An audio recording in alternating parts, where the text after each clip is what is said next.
রাতের অন্ধকারে পারস্য উপসাগরের নীল জলরাশি যখন চাঁদের আলোয় ঝিকমিক করছে, ঠিক সেই মুহূর্তে আমেরিকার বিশাল বিমানবাহী রণতরী ইউএসএস আব্রাহাম লিঙ্কনের ডেকে দাঁড়িয়ে থাকা নাবিকদের কেউ হয়তো কল্পনাও করতে পারছে না যে তাদের মাথার বহু উপরে মেঘের আড়ালে নিঃশব্দে উড়ে যাচ্ছে এমন এক আকাশ দানব যার পেটে লুকিয়ে আছে তাদের শরীর সমাধির চাবিকাঠি। সাগরের শান্ত ঢেউয়ের নিচে যে ভয়ঙ্কর ঝড় জমা হচ্ছে তারা আজ এখনও পুরোপুরি টের পায়নি ওয়াশিংটনের ক্ষমতার গলিখুচি, কিন্তু যারা পাচ্ছে তাদের ঘুম হারাম হয়ে গেছে। গত কয়েক সপ্তাহ ধরে আন্তর্জাতিক সামরিক বিশ্লেষক মহলে একটি নাম ঘুরে ফিরে উঠে আসছে। সে নামটি শুনলেই পেন্টাগনের বাঘা বাঘা জেনারেলদের কপালে ভাঁজ পড়ে যায়। সিআইএর গোয়েন্দারা রাতের ঘুম হারায় আর হোয়াইট হাউসের পরিস্থিতি কক্ষে পুরোপুরি জরুরি বৈঠকের পর বৈঠক চলতে থাকে। সে নামটি হলো 2160 ব্ল্যাকজ্যাক, যাকে রাশিয়ানরা আদর করে ডাকে বেলিলেবেদ বা সাদা রাজহাঁস।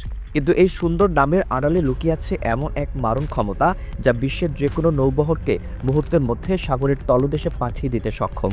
গল্পের শুরুটা হয়েছিল কয়েক মাস আগে। তখন কেউ জানতো না কি ঘটতে চলেছে।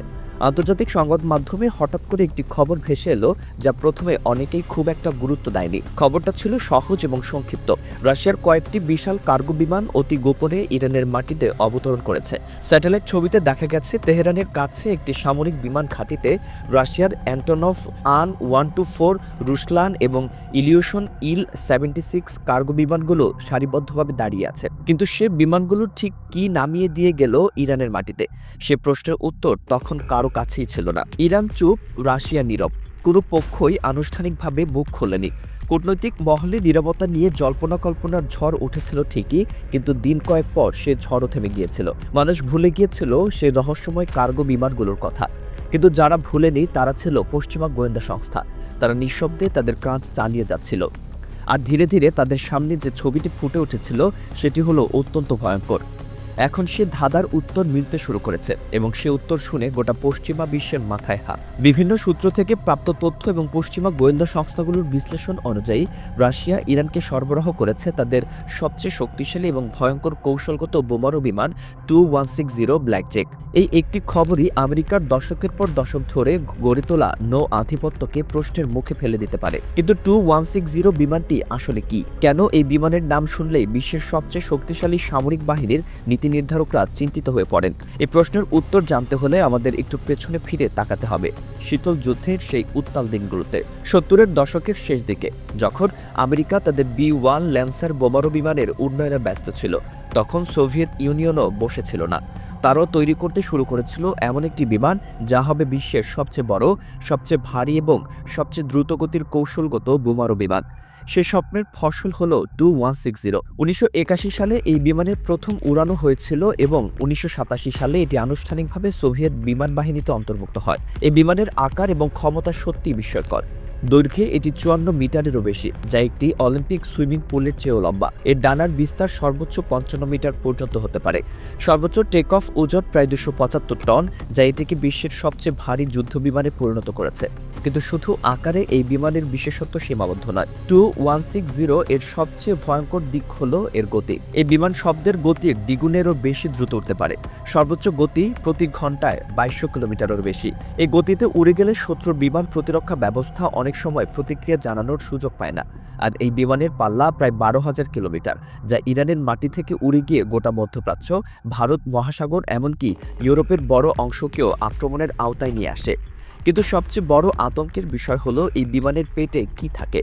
2160 একসাথে 40 টন পর্যন্ত অস্ত্র বহন করতে পারে। এর মধ্যে থাকতে পারে 12টি খ-101 বা খ ক্রুজ মিসাইল, যেগুলোর পাল্লা 5500 কিলোমিটার পর্যন্ত।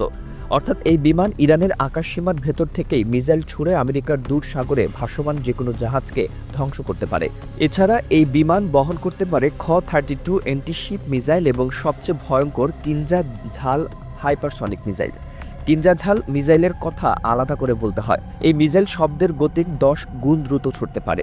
এই গতিতে ছুটে আসা একটি মিসাইলকে আটকানো বর্তমান প্রযুক্তিতে প্রায় অসম্ভব। আমেরিকার সবচেয়ে আধুনিক এজিস মিসাইল প্রতিরক্ষা ব্যবস্থাকেও এই মিসাইলের সামনে অসহায় হয়ে পড়ে, কারণ এই মিসাইল এত দ্রুত আসে যে প্রতিরক্ষা ব্যবস্থার রাডার এটিকে ধরতে পারলেও প্রতিক্রিয়া জানানোর সময় পায় না।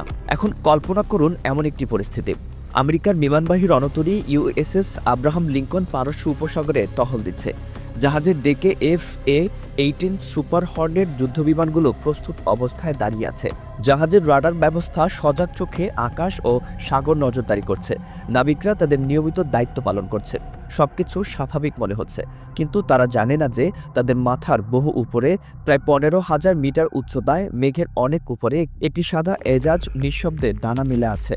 2160 তার পেটে 12টি কিঞ্জাঝাল মিসাইল নিয়ে অপেক্ষা করছে সে একটি নির্দেশের জন্য। সে নির্দেশ এলেই মাত্র কয়েক সেকেন্ডের মধ্যে মিসাইলগুলো ছুটে যাবে নিচের দিকে, এত দ্রুত যে রাডার স্ক্রিনে বিন্দু দেখে নাবিকদের বুঝে ওঠার আগেই মিসাইল এসে আঘাত হানবে জাহাজের বুকে। তারপর সেই বিশাল রণতরী, যেখানে 5,000-এরও বেশি মানুষ কাজ করে, যার মূল্য কয়েকশো কোটি ডলার, মাত্র কয়েক মিনিটের মধ্যে সাগরের তলদেশে তলিয়ে যাবে। এই দৃশ্যটি শুধু কল্পনা নয়, এই দৃশ্যটি এখন বাস্তবে পরিণত হওয়ার সম্ভাবনা তৈরি হয়েছে, এবং এই সম্ভাবনাই পেন্টাগনের ঘুম কেড়ে নিয়েছে। পশ্চিমা গোয়েন্দা সংস্থাগুলো এখন জানার চেষ্টা করছে ইরান ঠিক কয়টি 2160 বিমান পেয়েছে রাশিয়ার কাছ থেকে। কিছু সূত্র বলছে সংখ্যাটি 2 থেকে 4, আবার কিছু সূত্র দাবি করছে এই সংখ্যা আরও বেশিও হতে পারে। তবে সংখ্যা যাই হোক না কেন, একটি বিষয় নিশ্চিত যে একটিমাত্র 2160 বিমানই একটি পুরো নৌবহরকে ধ্বংস করার ক্ষমতা রাখে। রাশিয়া কেন ইরানকে এই বিমান দিল, সেটাও এখন গুরুত্বপূর্ণ প্রশ্ন।